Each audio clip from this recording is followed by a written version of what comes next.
Welcome to Romance Therapy Book Club. This is a space where romance stories meet real-life reflection. We read short romance stories, not just for entertainment, but as mirrors. Mirrors that help us explore love, attachment, healing, boundaries, and the relationship we're building with ourselves. Romance therapy isn't about finding the one. It's about understanding why we love the way we do, and learning how to love ourselves more intentionally. Whether you're partnered, single, healing, or just curious, you belong here. We read together, we reflect honestly, and we grow, one story at a time. If this resonates with you, stay a while. The conversation is just getting started.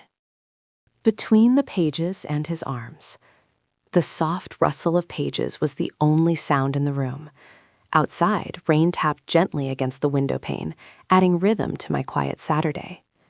Wrapped in a plush throw, I curled deeper into the couch, completely lost in the novel that had consumed me for hours. The dim light of the lamp cast a golden hue over the room, warm and gentle, like a hug I didn't know I needed. I was halfway through a chapter, something about a secret reunion and a kiss stolen in the dark, when I felt it. A shift, not in the story, but in the room around me.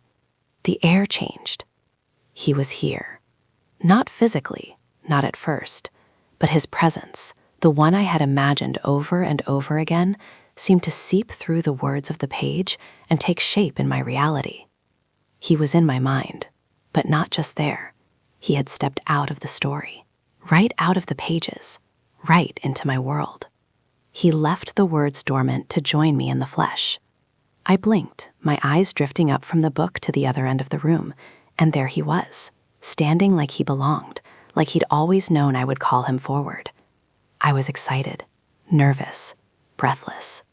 He looked exactly as I had pictured him. Tall, broad shoulders, the kind of calm that made you question if time had paused just for him. His dark curls were slightly damp, as if the rain outside had followed him in. And those eyes, they were dangerous in the softest way. Knowing, steady, laced with a kind of familiarity that made me feel both exposed and protected all at once. He didn't speak at first. He simply walked toward me with the kind of purpose that made my heart thump wildly beneath my blanket. I held my breath, watching as he crouched down beside the couch, his eyes never leaving mine. "You called me," he said softly, his voice a low whisper that made the space between us feel electric. "I did?" I whispered back, unsure if I was dreaming or awake. He gave a slow smile. "Every time you reread that paragraph, every time you paused to picture what it would feel like to be kissed like that, touched like that, you summoned me." I couldn't speak. My fingers clutched the edge of the book like it was my anchor, even as my soul leaned toward him. He reached out and brushed a strand of hair from my face, his fingers lingering on my cheek. Warm, real, intentional. "I'm not here to ruin the story," he said. "I'm here to finish it, with you." He stood, extending his hand like a prince out of a fairy tale I didn't know I had written. My hand trembled slightly as I placed it in his. The warmth of his touch traveled up my arm and settled in my chest, like a spark that recognized home. The book lay forgotten on the cushion beside me, its spine still open, its story paused, as if it knew the real plot had shifted course. He led me slowly through the room, though I wasn't sure where we were going. I only knew I wanted to follow him. The soft thud of our steps matched the hush of the rain outside, like the sky was serenading our moment. When we reached the center of the room, he turned to face me again. His thumb brushed across my knuckles, gentle, grounding. "I've watched you," he said, his voice quiet, like a secret meant only for candlelight. "Every time you got lost in the pages, hoping to feel something deeper. You read to escape, but what you were really doing was calling love to find you." Tears pricked my eyes. How did he know? "I didn't mean to call for you," I whispered, heart full, voice trembling. He smiled softly. "You didn't have to. The ache in your heart spoke louder than words ever could." Outside, thunder rolled gently in the distance. Not a threat, but a drumbeat. The room, once so quiet and dim, seemed to shimmer. The lamplight flickered slightly, catching gold in the air, as if the room itself had transformed into a dreamscape. Not fiction, not fantasy, but a love manifesting itself into something tangible. He took a slow step closer, our hands still joined.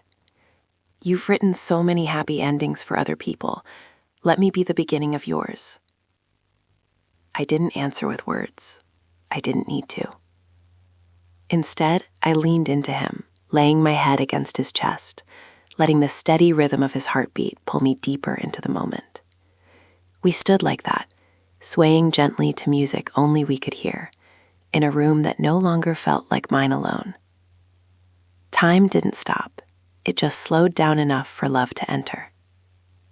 And as the rain softened and the pages of the book fluttered gently in the quiet air, I realized something.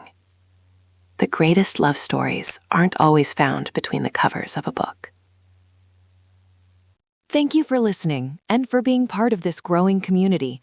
Every story, every reflection, and every voice matters here. I'm truly glad you chose to spend this time with us. If you're interested in learning more about how you can host your own romance therapy group, please send an inquiry through www.graceguidance.com, where we produce media, events, and books, and offer services designed to support healing, inspire love, and help you live your life on purpose.